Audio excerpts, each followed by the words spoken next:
Good afternoon and welcome to Cabinet on 29th of July. We have a large agenda today with lots of papers, so I hope people will bear with us as we find everything and wade through everything so that we can give it fair and proper attention. Start with item 1, to receive declaration of interest from members in respect of any matter on the agenda. Please indicate if you have any. No, thank you.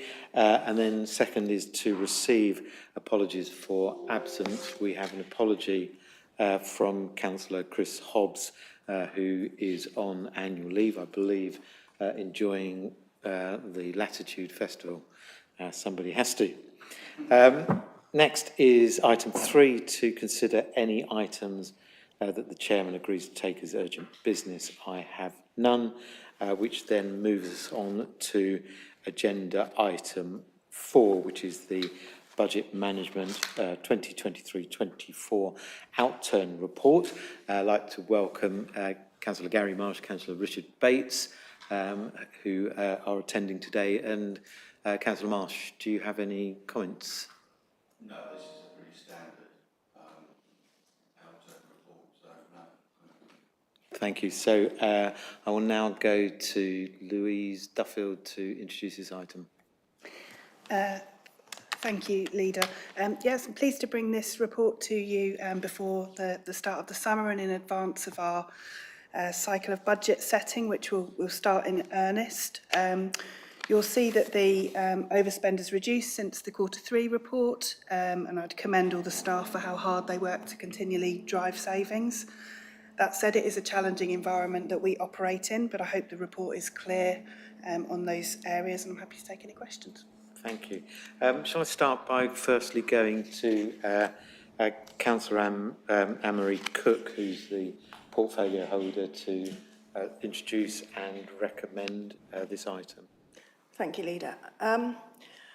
I should like to start with a thank you and congratulations to Rachel, Louise and the team and officers on these good results, maximising income with some strong treasury monies and keeping costs under control in circumstances still at this time of high inflation and also high costs already baked in. I should like to recommend noting the outturn positions in the appendices as given, and I am delighted and reassured to be able to recommend the transfer of almost £2 million of Treasury income to the General Reserve. Thank you. Thank you. Councillor Gibson, do you wish to say anything? Yes, thank you, Chairman. I'd just like to echo the Cabinet members' comments there on the transfer to the General Reserve. It's very helpful that we're able to rebuild that and move towards a position which is much more comfortable. That's really the only comment I've got. I noted that it did have all the performance measures, and it's just to congratulate all the officers generally and also all the staff on a really useful and very positive set of reports against that in all the areas, really. Thank you. Yes, thank you. I mean, I also would like to thank officers for managing down possible overspend so that we could reduce the forecast deficit, so there's less draw on other resources, which are good. I do note on, I mean, it's good that we're adding to general reserves. I do note that we're towards the lower end of what is recommended, so we need to be mindful of how we manage that position so that we're comfortable that we have a sustainable future for the authority, and conscious that we've possibly got some significant decisions to make over the next 12 months. So we need to keep an eye on that. The other thing I'd like to highlight, of course, is on the capital expenditure programme. On a day when we're expecting the government to announce that it's cutting some of its infrastructure projects, it's good to note that in our capital expenditure programmes we're now able to fully fund the Centre for Outdoor Sport, and complete all of phase one this year. Very pleased to see, I know it's only a small amount of money, but I know it's a concern to Burgess Hill Rugby Club, the condition of their pitch. I'm very pleased that we can see some money in there to help with their drainage problems, and of course the inclusion of the phase one of the parks plan for Hemsley Meadows, Mount Noddy and Victoria Park. To see those in this financial year is good. So overall, you know, in a difficult environment, we are managing our finances well. Treasury management is, of course, helping us. So the 4 million that we collected in the last financial year is helpful, and I expect. Well, I don't know, but I would imagine it's going to be, you know, in that region, fingers crossed, during the current financial year, which will help with the planning for the budget as we go forward. Without any more, unless Louise, you have anything, if I go to Councillor Anne-Marie Cook to formally move, and I'll second. Oh, how do I form? Yep, I'm happy to formally move. Thank you, so, and I'm seconding that item, so if the three of us could vote, which will be easy. And that is agreed. Thank you. We now move to agenda item 5, which is an early sight of the budget setting guidelines for 25-26. Councillor Marsh.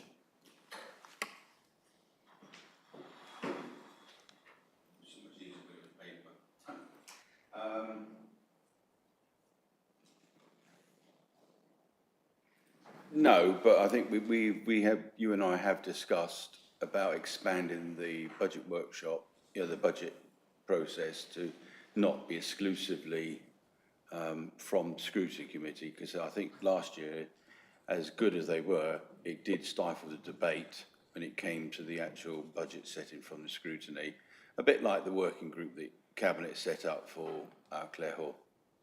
That's what I think is the way to go. Thank you. Thank you. Thank you. I'll go to Louise Duffield. I don't know if you want to pick that. I'm happy to come back on that specific procedural point. I don't know if you want to, but otherwise, if you'd like to introduce the item, that'd be good.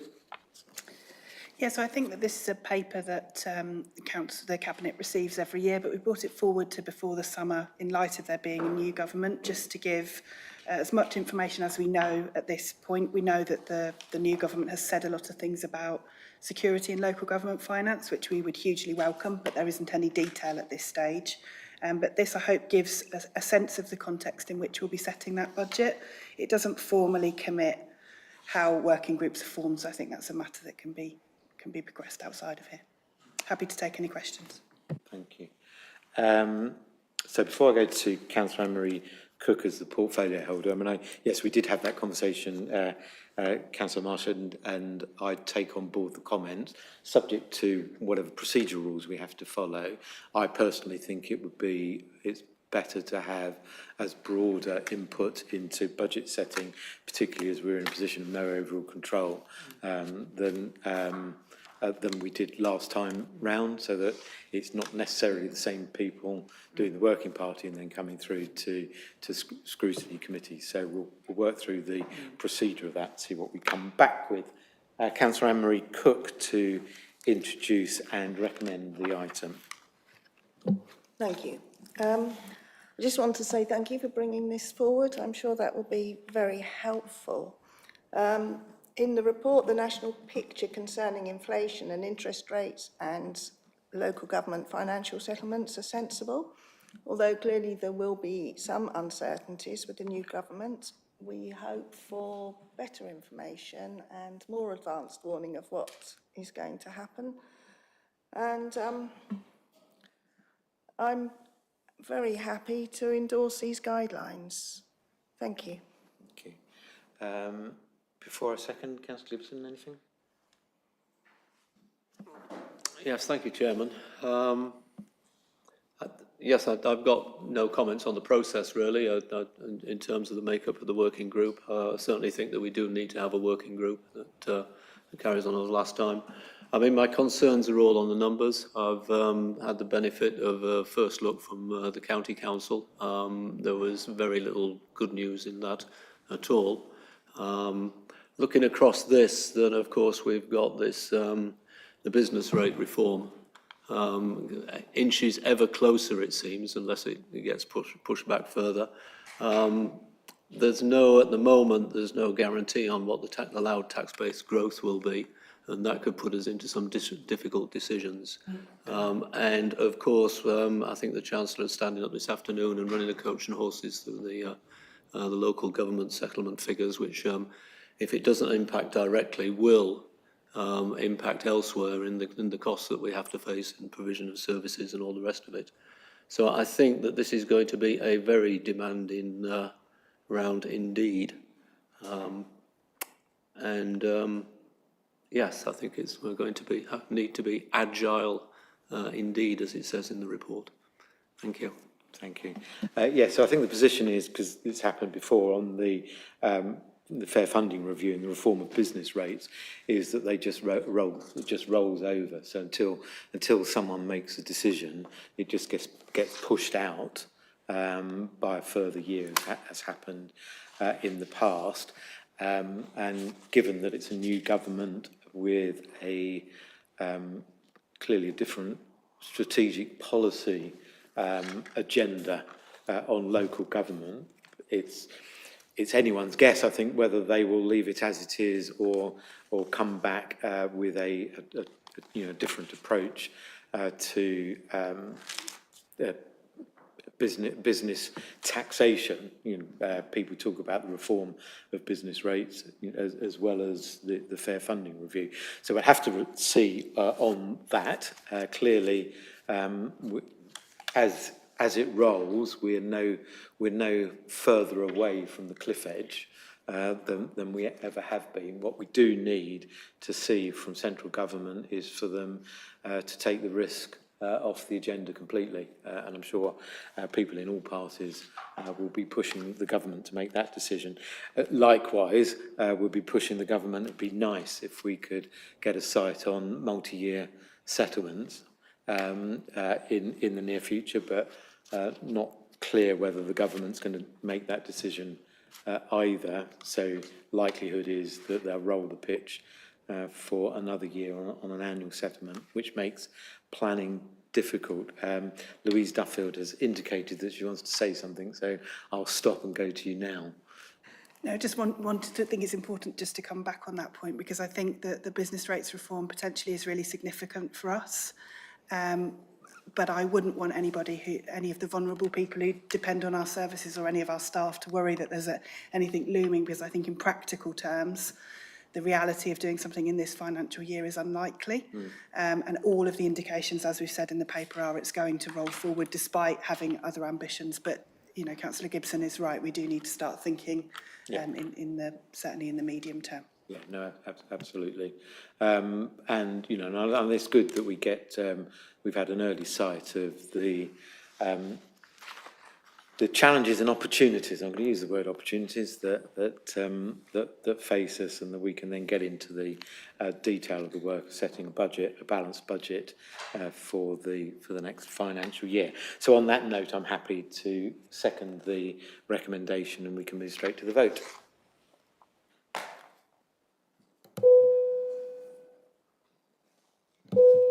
Just make that actual square. Oh.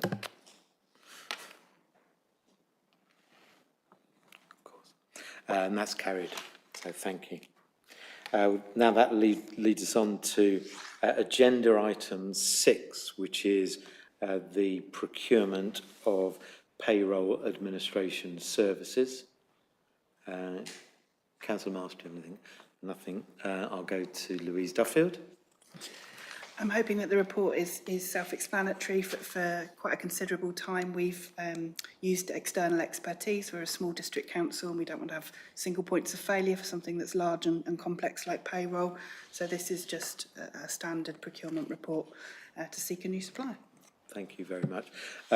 We are going to go to exempt on this item, just so that we can consider the exempt report in this meeting and give it proper and due consideration. I don't know whether there are any comments that members want to make before we move to exempt.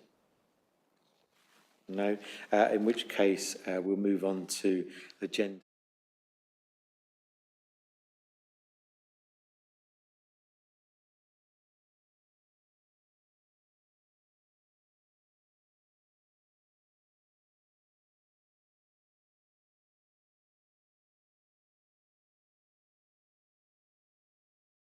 Of Schedule 12A of the said Act, if we could vote.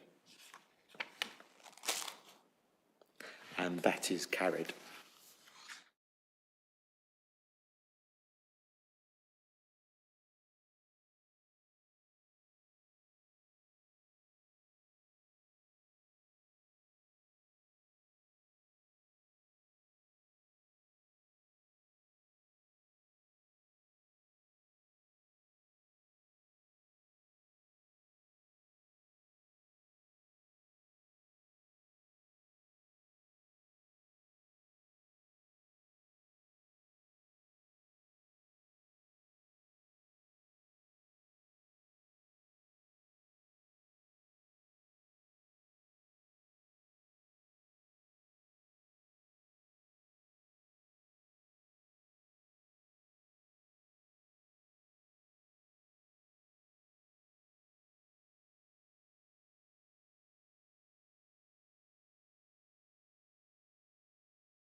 And come back to the recommendations.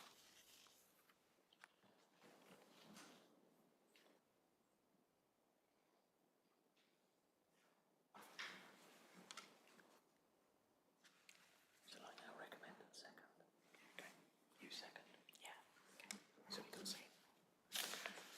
Okay, so welcome back. So we've properly and fairly considered the exempt appendix for this item, and in reaching our decision, we've considered all of the information there and are satisfied with the nature of the report. So we can now, I now recommend it for acceptance.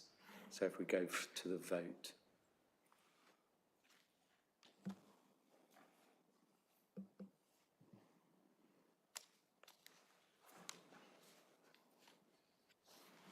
And that is approved. We now come to agenda item 9, which is the Clare Hall community proposal. This is a significant lot of paper, both in the public and the exempt agenda.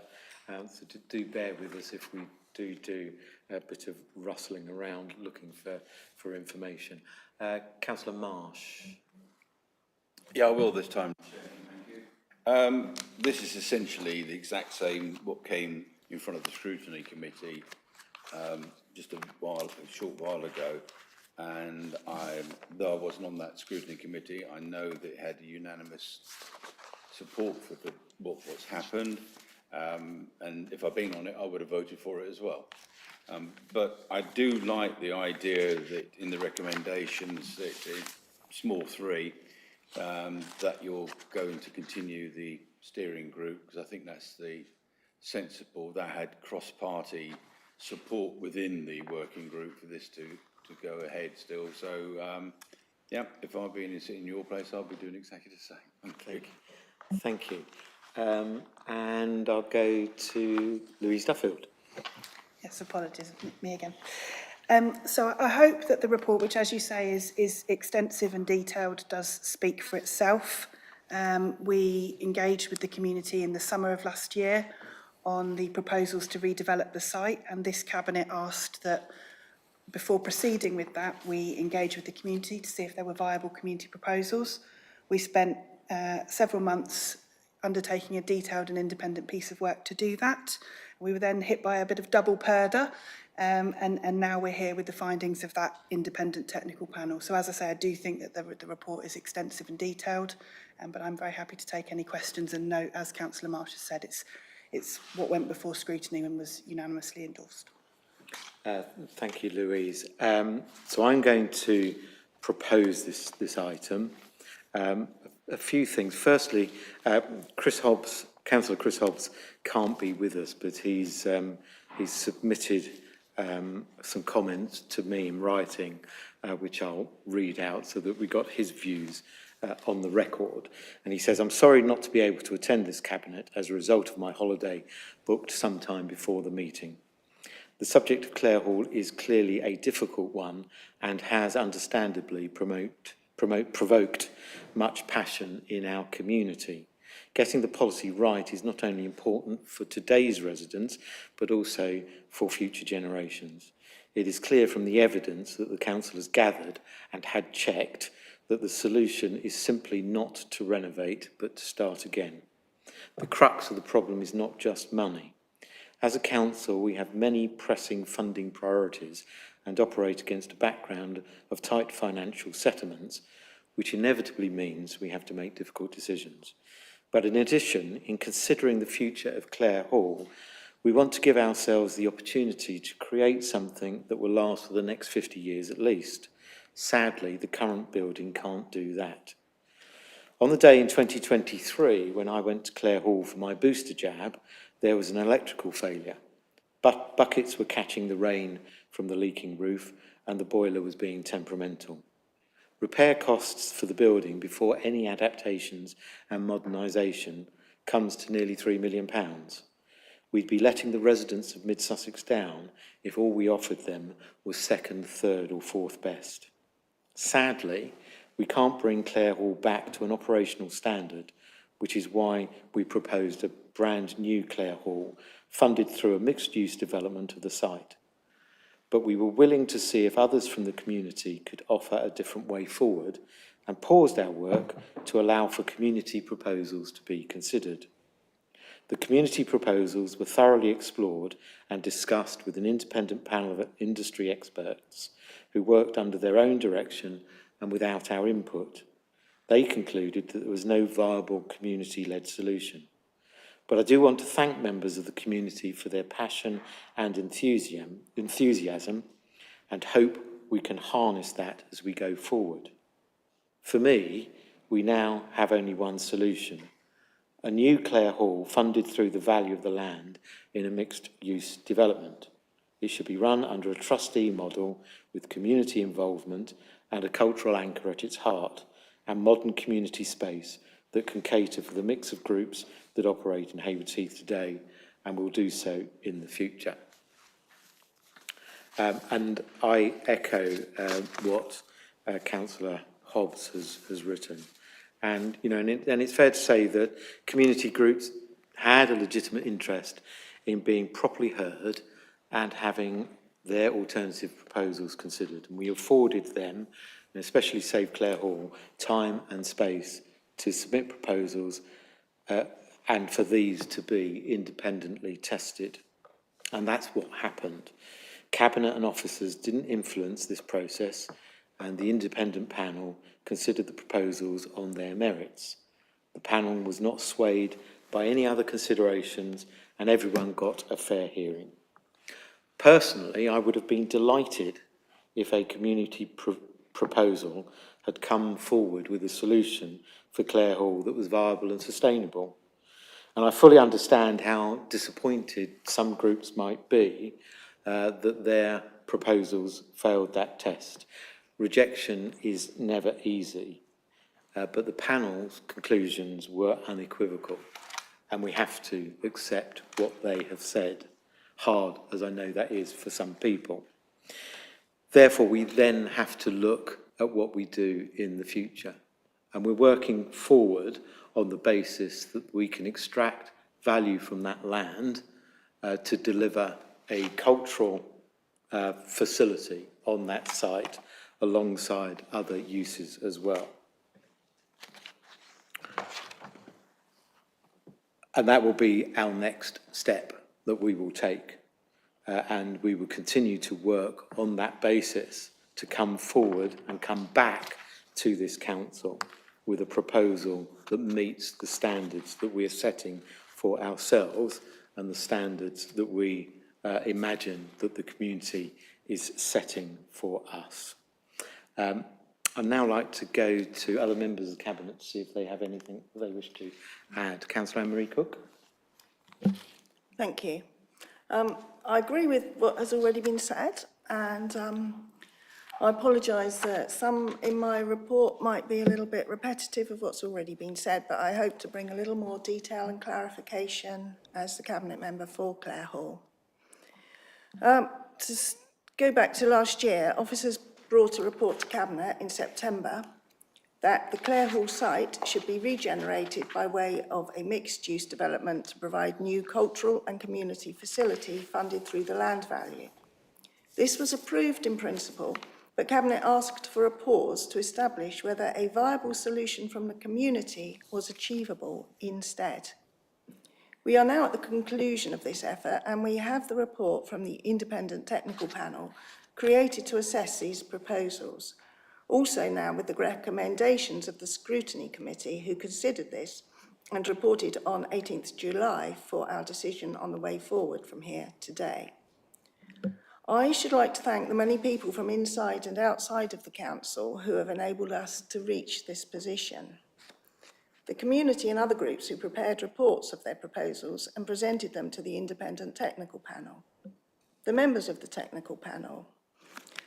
The many councillors from Haywards Heath and across the district and from all political parties who have been involved in the steering group and scrutiny committee, and all who have participated in debates and updates at the council meetings. Officers who have facilitated this, including the very well attended events at Clare Hall last summer and the ongoing work since. To go into detail on the proposals a little bit, the independent technical panel found that, starting with Aldi, their set of suggestions was a commercial proposal and not the community-led one, so not accessible in this context. Haywards Heath Scouts and the Guides made submissions in support of keeping Clare Hall open, and the U3A in support of the community facility at the Clare Hall location. These were found to be not viable community proposals. We thank these organisations, along with Mr Mike Stewart, for their time and effort, unfortunately not providing the community solution, but with ideas and opinions to bear in mind as the project moves forward. The Save Clare Hall group submitted the fullest and the only proposal found to be eligible for full consideration as a community-led proposal to bring Clare Hall back into use. We thank them for their work on this and their support of Clare Hall for many years. Regrettably, after the panel had assessed against their 6 areas of consideration and after an additional sitting of the panel for this group, the proposal was also found not to be viable. Weaknesses were identified, including such matters as the risk of needing capital revenue support from the council, lack of detail of how early year deficits would be balanced later on, over-reliance on car parking revenue, a lack of support of sufficient provision for cost escalation, and other operating issues. The independent technical panel concluded that the Save Clare Hall thinking on the need for a community facility, as well as the representations from other community groups, the Scouts, Guides and U3A, should inform decisions, alongside other reflections on what is needed at the Clare Hall site, and that this facility should be secured without delay. The 11 members of the Cross-Party Scrutiny Committee agreed unanimously with the conclusions of the panel and endorsed the recommendations. From all the work done within the community by officers and councillors, as well as the assessments by advisors and consultants Montague Evans, OGARD and BOP, as well as offers of support from Hayward Heath Town Council, I am optimistic that we can make a success of a new Clare Hall. I support the recommendations of the report. I note and agree with the comment that we progress with continued due diligence and a clear evidence base. Also, that the Executive Steering Group should continue to support officers and the Cabinet, and that officers report to Cabinet and Council as appropriate. Thank you. Thank you. Councillor Gibson? Yes, Chairman, I would like to say a little bit. I mean, clearly I'm very familiar with Clare Hall. I've attended meetings of this council and its working group there for about the past 10 years. And I've noted the condition of it, and there is clearly a need to find a solution to that within that. I like to congratulate the officers on the effort that has gone into the ensuring that all avenues have been explored, and also the community groups that, as mentioned by Councillor Cook, that have participated in this, and the effort and the exercise that has gone into that.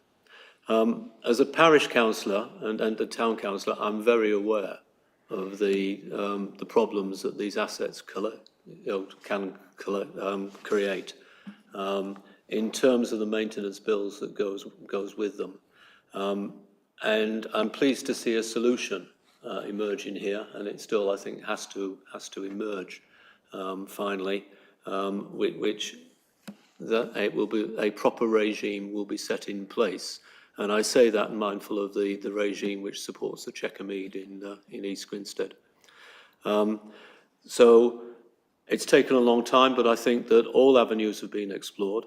And I think that is excellent for the community, and excellent for the fact that everybody can now sign up to this way forward, and we can all support it and drive it through to a conclusion. So I have no hesitation in supporting the recommendations. Thank you.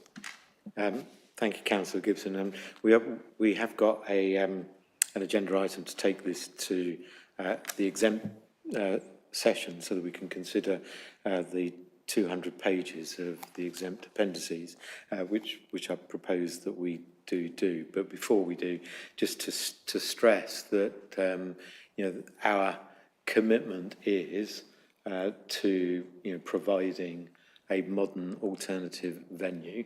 We know that's difficult, and we know that is going to have to involve A, the market, but also B, very importantly, the support, passion, enthusiasm and drive of the wider community. And we're definitely all about trying to embrace the community in taking this forward. If I can then just take us on to agenda item 10, which is to consider whether to exclude the press and public from the meeting during consideration of the following items in accordance with section 100A of the Local Government Act 1972, on the grounds that it involves the likely disclosure of exempt information as defined in paragraph 3 of part 1 of schedule 12A of the said Act. All those in favour? And that's agreed.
go to the recommendations in the open agenda.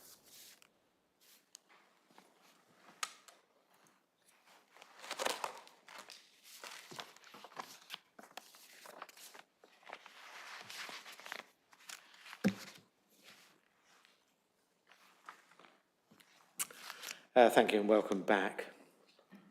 I'm going to read out the recommendation so it's quite clear, because it's such an important item. I think it's right that people hear the recommendations.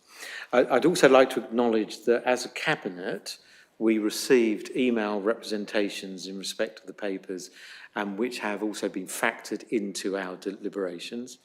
We've also had guidance from our monitoring officer and have considered all the information presenting to us, including the published and exempt papers. We've also heard directly from Haywards Heath Town Council regarding their interest in being involved, and we acknowledge the potential offer of support at a future stage. However, as a Cabinet, based on the detailed information before us, we believe seeking a whole site solution through asking officers to carry out a market procurement exercise presents the best opportunity to deliver a long-term solution. As per our engagement last summer, once a cultural facility has been procured, which will not be an easy task, we will seek to engage with a range of local partners in the longer term. We have considered all of the exempt papers, and our decision is based upon the published information, the information that we received subsequently from Haywards Heath Town Council and through the email representations. So I'm just going to read the recommendations. Cabinet is recommended to, 1, consider the report of the independent technical panel, which we have done. 2, in the light of the findings of the independent panel, agree that, in principle, the Clare Hall site should be regenerated by way of a mixed-use development to provide a new cultural facility funded through the land value.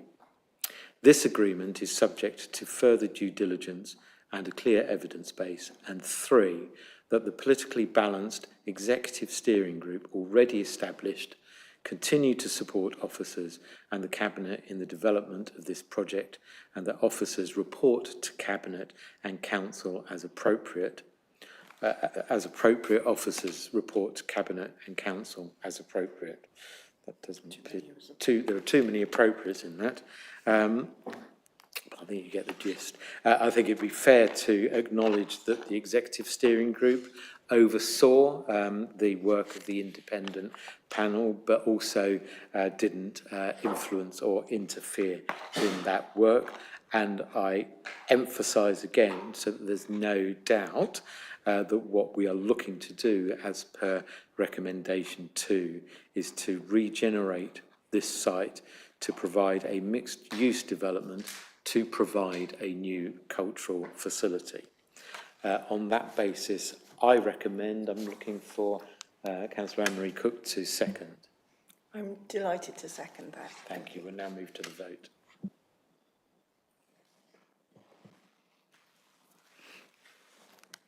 And that is approved. We can now move to agenda item 12, which is Swanmead, the proposed disposal and reallocation of the capital budget to acquire properties from the open market. Councillor Marsh. Yeah, so there's quite a few on here, Chairman, that I've been asked to raise on behalf of my group. Yes, this is the right thing to do.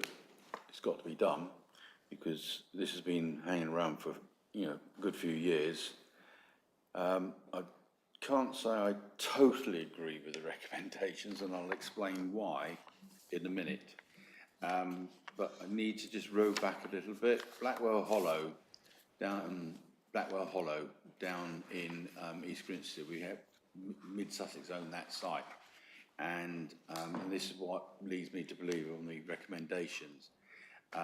the Guinness Trust bought it off, or they've got first dibs, and they want more money from us to get it over the line, which leads me to believe that they are an RSL, and I think it's fair to say that they are struggling in the market to raise capital to do this type of developments, which leads me to believe I don't have a problem with the disposal of Swanmead, and nor does I spoke to the two ward councillors up in East Grinstead this morning. They don't have a problem with it going, but what they would like to see is they don't feel that we will find unless you know something that we don't know, a housing provider, association provider, RSL, that can actually take this on and make a go out of it. And obviously they're going to need some money from us as well, which if they do, then fine. Then the group will support you on this one. But if you can't, what we don't want is another pause for any length of time, so it doesn't happen. So if you have got one oven ready to go, brilliant. But if you haven't, what the group have asked me to ask you is, if you go to, just saw it a few seconds ago, the financial implications, it's the 1.5 million they put aside to redevelop it into the apartments, 1.45. What they're asking for is, if it is sold to a private concern, that any money raised should be in addition to what we've put aside in the budget for temporary accommodation, because though we've had temporary accommodation in Hayward Heath, the surrounding area, and Burgess Hill, I don't know if we've got much up in East Grinstead. And I did speak to some East Grinstead members today, and they do have concerns that they want you to go ahead and do it, but if you can, any money raised by the sale is an addition to the money that we put aside for the refurbishment. I think I've got that right for the position of my group. Thank you, Chairman. Thank you, Councillor Marsh. I can't answer any of those questions, but I know a man who probably can. So I'm going to go to Simon Hughes.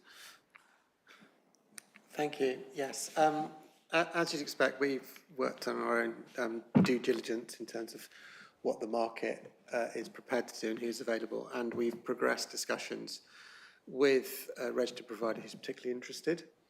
But we can't take that any further without a cabinet decision to change the strategy that's already been agreed. We also are aware, and I can give this in context as I introduce the paper, over the course of the last 2.5 years, there's been around 30% increase in build costs and staffing. That's now stabilised now, and so in terms of the costs of build for a small site like this, that's also a brownfield site, that's far more predictable, and therefore the risks are lower in terms of raising capital. And also within the exempt papers, there's an indication of funding that is available. And so to answer your final question, there is temporary accommodation in East Grinstead, and our intention, as set out in the paper, is to proceed with purchasing more temporary accommodation in East Grinstead, because our learning over the last 2 years with the Local Authority Housing Fund is what types of accommodation is needed and where it is. So that's absolutely the intention of this paper. Okay, thank you. And Simon, would you like to introduce the item more generally? Can I quickly come back on that? I'm not allowed to, okay. Thank you. Yes. So we're seeking, as the report sets out, Cabinet approval to change our strategy on progressing the Swanmead capital project. That will enable us to progress the development of that specific site. It's a site that is clearly in need of development, and indeed the Council and Cabinet are acutely aware of the importance of both affordable housing but also temporary accommodation. And indeed, Councillor Gibson at Council referred to the role TA plays in meeting the needs of those people who would otherwise be homeless, and that has an impact both on them, their welfare, their engagement in the communities, but also in terms of our revenue budget. Over the course of trying to progress this site, initially we identified potentially six items of TA. We took some pre-development advice and that reduced it to 5, and that was because it needs to be more in keeping with neighbourhood buildings. Then, as I've said, we have seen since just 2021 a significant increase in both capital costs, materials, and in labour costs. So we explored would the site be more viable if we could be successful in a brownfield land release fund.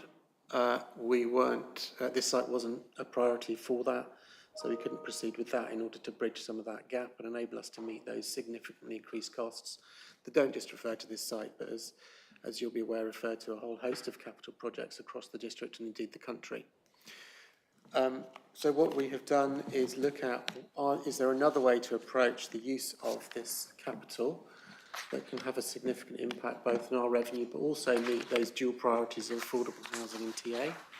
And therefore we've decided that this is not just a sensible approach, one that we believe is deliverable, but we've also explored that with registered providers who would be interested in developing the site. So in the recommendations we set out in little 3 that we wish to progress those discussions with registered providers with the aim of delivering affordable housing and TA, and that's an improvement on the previous aspirations of the council. Yeah, thank you, Simon. I'm going to recommend this item. It's unfortunate that we haven't been able to bring the TA forward on this particular site, but that's something that we've learned. But fortunately, we do have what is not just a viable alternative, but actually something that will deliver a win-win, because if we can put social housing there, it releases the capital to deliver temporary accommodation elsewhere. So I'm happy to recommend this. Do any of my colleagues have comments they wish to make? So Councillor Gibson, if you'd like to press your button. Thank you, Chairman. Yes, just a few comments. I mean, firstly, to just express a bit of disappointment that we're once again changing tack on this. If I go back to I regularly drive past this building. It's an eyesore. It detracts from the general area. It's not something that we should be proud of at all in terms of ownership. We need to sort it out. It's been in this condition, closed up, and quite frankly, I'm surprised that it's not vandalised or being used as a cannabis factory. 2022, it seems to me that a previous cabinet, had a well-defined plan brought to it. And I am just a little bit concerned. I mean, that plan had a delivery time of about 18 months. Clearly, that's well past now. I looked at the options within that. The options analysis was not quite as good, but there's a reference to the fact that at that point, the council had bought 25 houses. But the council was the officers were arguing, and the cabinet accepted that it was better to build in order to produce units that were suitable for temporary accommodation rather than to go out on the open market. So I would just like some comment from Mr. Hughes as to why that's changed. In other areas, I can absolutely see, I've sat on the county council and heard that a single tender action on the Brookley school, the price jumped by 15 million and approaching 30% as they went into the difficulty of developing that site. So I can well understand that that as we try to go forward with this. But my main issue, and it's not to do with we are going to end up with getting a better deal out of this in terms of, subject to what you say about what we can achieve with this 1.5 million in terms of delivering the temporary accommodation that we now seek to deliver. It's the fact that this building might be sat there for another 4 years as an eyesore. And that's not good for the sort of, this is in a central location in East Grinstead. It's not good. It's not a good look for the overall town. I know that there's problems elsewhere in the town, some of which are being addressed and some of it's more slowly. So I think that there was an additional sort of item to what Councillor Marsh said at the start of that, which is that, you know, what can we put some sort of timescale on this, where if we run into the sand, you know, and how far away is that before we turn around and say, well, right, let's just put it on the market and let's pass it on to someone who perhaps has a, you know, sort of, a, you know, more incentive or more ability to deliver it. And just in passing, Blackwell Farm Road was mentioned, and that is another area where we must start to see progress, and I understand that I have seen that bids are coming in on that. So I would hope that that comes to a conclusion, and indeed if commuted sums have to be found to help, you know, bring that forward, then I would certainly support that. Again, that's an area which has sort of sat there with drainage pipes laying all over it on a major roundabout, and I have to say it would detract from our development of the Mount Noddy area and the money that we're putting into that as due to its close proximity. So thank you, Chairman. Thank you. Simon, do you want to come back? Yes, certainly. Thank you. Anne-Marie Cook. And thank you, Councillor Gibson. So since that paper to Cabinet, as you'll appreciate, in 2022, as I said earlier, there's significant increase in costs and also planning advice was sought. So we involved Morgan Sindall to do the work for us on design and build. They came up with both the cost for construction costs for the design, and also we thought pre-planning advice, and that reduced the available units to 5 from 6. And then over that period, you asked, why was build not carried out? Because quite rightly, what we have to look at is, with that proposal, what were the build costs likely to be from what we can see with inflationary increases? And over the course of from 2022 to now, we've seen significant inflationary pressures on build and on labour, and that then has an impact on the viability of the project. So what we're required to do as a council is to say, what is the best use of our capital and what's also the impact on our revenue? And that's what we've done. We've also sought, as I said earlier, to gain more capital funding to enable to improve the viability of that scheme through the brownfield land release scheme. So we've done a lot of work, the team have done a lot of work to identify, is that still the right option with the changing context that we're experiencing? It would be wrong to pursue an option that was both too expensive and didn't deliver our needs. On that needs point, since 2022, we have delivered 2 rounds of the Local Authority Housing Fund. And that was grant, as you'll be aware, that was provided to us from council, which we have, from government, which we have matched. And through those negotiations and through that work, we've identified what the needs are of people who are at risk of homelessness and where and how they need to be housed within our communities. And again, over the course of certainly the last 2 years and certainly even 4 years, our understanding of where people are in terms of potential homelessness has changed. People have had problems with affordability, paying both rent. We know the private rented sector's reduced. People have had problems in paying bills with inflationary increases, and also we know that work for a lot of people on low incomes has changed to zero-income contracts, those sorts of things. So we've done a lot of learning, and as you rightly said at council, we are extremely well versed and able to improve the lives of those who are at risk of homelessness. So all of that has played into this point where we have adopted another strategy. And then finally, on a timeline, we wouldn't be proposing this if we hadn't done that due diligence to see is this viable, but I can't move forward on a negotiation or a timeline until Cabinet takes a decision that enables me to do so. I hope that answers your questions. Thank you. Do you want to come back, or you have? I mean, just to say that I think that it's something that we should keep an eye on. I mean, I hear what Mr. Hughes said, and I'm happy to support that. Um, it, I just, I'm just concerned that in 4 years' time it'll still be sat there as an eyesore. That's the problem that I have with it, and it will be something. But I will press for it to come back on after 12 months if it seems that we have. You know, if it looks unlikely that we're going to see a planning application anytime soon. The private sector may be able to deal with it more quickly, but who knows?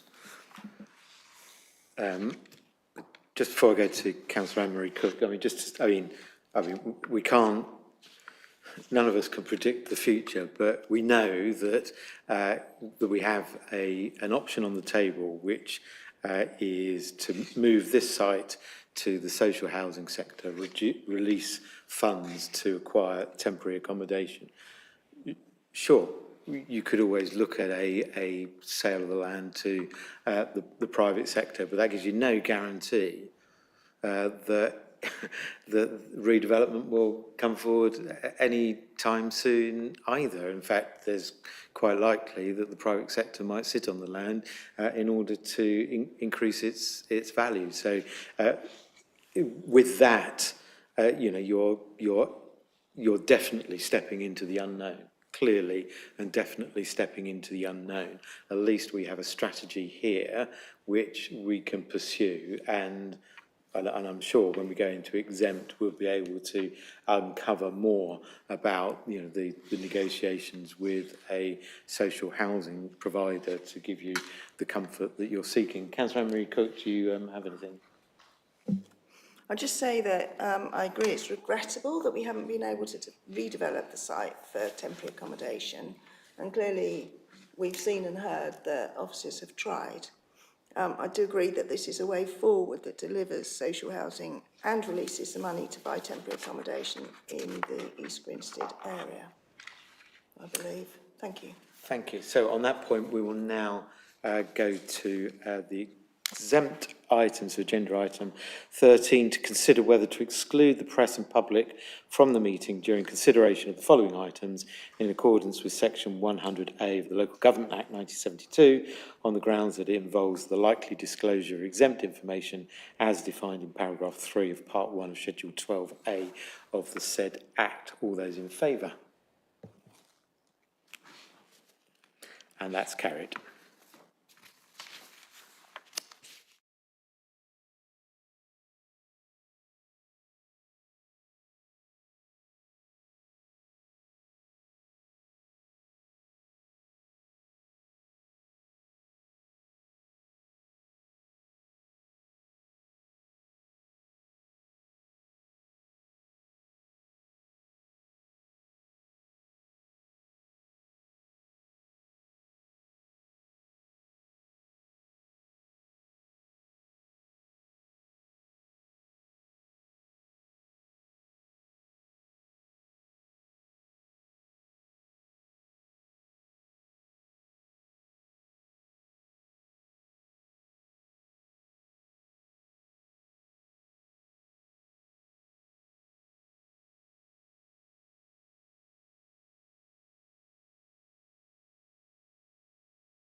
Thank you and welcome back. So we've fully discussed, and in considering our decision, we've considered all of the information in the exempt appendix.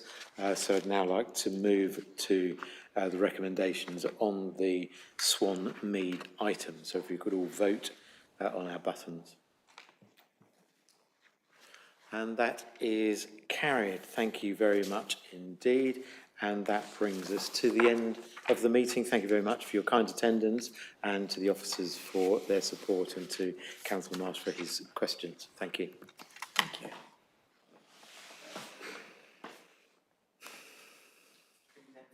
Thank you. Thank you very much. Thank you.